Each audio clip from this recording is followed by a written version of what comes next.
Здравствуйте, друзья! Древние ведические заповеди славян. Еще задолго до новой эры славяне обладали четко выраженным понятием нравственности, как основы развития души. В этом они видели смысл человеческой жизни. Эти древнейшие на земле основы еще называют законами Сварога, верховного бога восточных славян, символизирующего небесный огонь. В древней религии славян весь мир пронизан нравственными отношениями, ибо каждая живая душа способна к пониманию, где добро, а где зло. Нравственность в славянском понимании – одно из первоначал мира. Итак, каковы же были ведические заповеди славян, одни из основных? Первое. Познавать явь, правь, навь, исследовать пути прави. Познание бытия яви и небытия нави, а также законов их движения и взаимодействия прави являлось одним из основных мировоззренческих принципов у древних славян-ведийцев.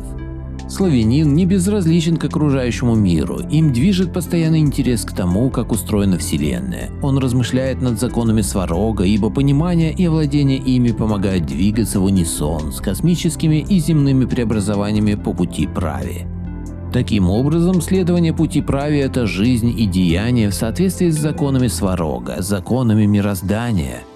Понимание взаимосвязи между самой малой букашкой или цветком и сваргой космосом и осознание своей человеческой функции, роли славян как прямых потомков богов, дождь божьих и свароговых детей и внуков – вот суть мироощущения наших пращуров, мироощущения активного, солнечно жизнеутверждающего, диалектичного и прогрессивно преобразующего. Второе. Не лгать. Лгать по ведическим понятиям – это значит не идти путем прави, то есть искажать действительность. Нарушение же законов Свароговых наказуемо, так как неверная и искаженная посылка влечет за собой неверные выводы, что в свою очередь ведет к опрометчивым действиям. Опрометчивость действий могла в те суровые времена очень дорого обойтись как конкретному человеку, так и всему роду племени, вплоть до его частичной или даже полной гибели. Стремление к истине, правде являлось в философии древних ведийцев мерой восприятия окружающей действительности яви, такой, какая она на самом деле есть, для определения верного пути, прави, как источника самосохранения, выживания и продолжения жизни на земле. Третье. Блюсти чистоту, ежедневно творить мовь, очищая тело и душу. Чистота души и тела, опрятность жилища, чистота помыслов и деяний являлись для древних ведийцев одной из стержневых основ их религиозно-философского мировосприятия и неизменно воплощались в повседневной жизнедеятельности. Культ чистоты являлся настолько важным, что этой функцией у наших предков ведал специальный бог – Купала.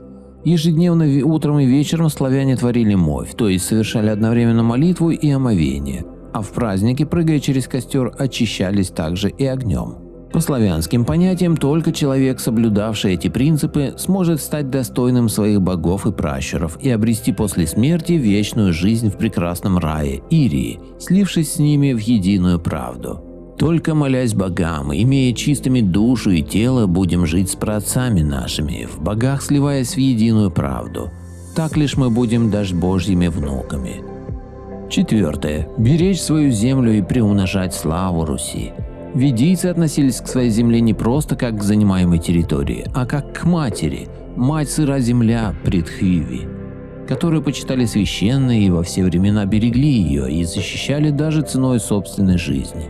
Ведийцы отстаивали не только территориальную независимость, но и свободу собственного образа жизни, веру и традиции, завещанные богами и предками. Все героические деяния, совершенные за родную землю, складывались в единую славу Руси, которая олицетворялась у наших предков с образом матери Сва-славы. Пятое. Почитать богов своих, отцов и матерей, щуров и пращуров. Почитание богов, отцов и матерей, щуров и пращуров являлось важнейшим условием функционирования рода и сохранения ведических законов и традиций. Нарушавший это условие подвергался наказанию, изгнанию из рода. Тот, кто не чтит род, не вправе надеяться на его защиту и покровительство. Вспомним о том, какими были отцы наши, которые ныне из сварги синей смотрят на нас и по-доброму улыбаются нам. Итак, мы не одни, а вместе с отцами нашими. Память о предках являлась связующей нитью между прошлым и настоящим, а через него и с будущим. Шестое. Любить мир растительный и животный. Считая всю окружающую природу, проникнутой божественным началом от самого малого его проявления до космических масштабов, наши предки относились к ней очень бережно.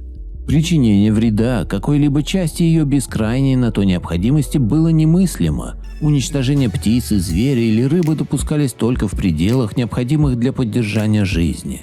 Поэтому славяне не приносили в жертву своим богам животных, птиц и рыбу, а делали подношения от трудов своих – зерно, молоко, овощи и фрукты, сурью, медовый квас на травах. Мы имеем имя славы, и эту славу доказали врагам, идя на железо их и мечи. И медведи останавливались послушать о славе той, и олени, скачущие, останавливались и рассказывали другим о русах, что те не убивают их просто так, а только по необходимости. Греки же истребляют их из собственной прихоти. Седьмое. Любить друзей своих и мирно жить между родами. Любить родных, друзей, мирно жить со своими родами – залог силы, развития и процветания нации, ибо только любовь приумножает род. Славянские роды родственны по крови, а кровь родства является священной. Поэтому нельзя враждовать с близкими, а нужно оказывать друг другу всяческую помощь в беде или труде или на поле боя. Причиной разделения славян Велесова книга и называет прекращение племенно-родственных отношений. За 10 веков забыли, кто свои, отделились Сумь, Весь и Чудь, и тогда пришла на Русь междоусобица. Также на разделение славян повлияло христианство, которое насадили сионисты. Восьмое. Соблюдать умеренность в еде, питье и прочих естественных потребностях. Живя в единении с природой и владея законами правил, ведийцы понимали, что нельзя нарушать, говоря современным языком, природный баланс. Их девизом было, что лишнего то не надобно. Ведийцы предпочитали растительно-молочную пищу. В определенные дни вовсе отказывались от употребления мяса, что способствовало очищению организма и сохранению животных. Девятое. Каждой жене иметь одного мужа, а мужу одну жену, заботиться о семье. Это закон равноправия и баланса мужского и женского начала. При этом равноправие не есть одинаковость. Каждый призван выполнять свойственную ему функцию, заложенную природой. Все славянские божества были парными – Сварог и земля Протева, Перун и Перуница, Купала и Купальница, Лад и Лада. Одним из первых законов, установленных Сварогом в Египте, как раз и был о том, чтобы каждой жене иметь одного мужа, а мужу одну жену. Десятое. Трудиться, как повелели славянские боги. По заветам богов и пращуров, каждый славянин должен был трудиться. Трудиться в той мере, которая бы обеспечивала его, семью и род необходимым пропитанием, жильем, одеждой, орудиями производства и защиты. Славяне никогда ничего не просили у своих богов, только прославляли их силу, щедрость, величие. Ведь славяне не рабы Божьи, а дети и внуки богов, их прямые потомки и наследники. А здоровому крепкому мужу недостойно клянчить у отцов и дедов что-либо для собственных нужд. Он вполне способен заработать это собственным трудом и умением. Древние славяне не имели рабов. Даже захваченные в плен враги, те же римляне или греки, отработав установленный срок, становились свободными и отпускались на волю. Свободный труд был высшим устремлением славян, и даже Ирий представлялся им как место, где они будут продолжать трудиться, так же, как и на земле, только без врагов и болезней. Автор статьи «Марафонец». Славяне, давайте жить по славянским заповедям.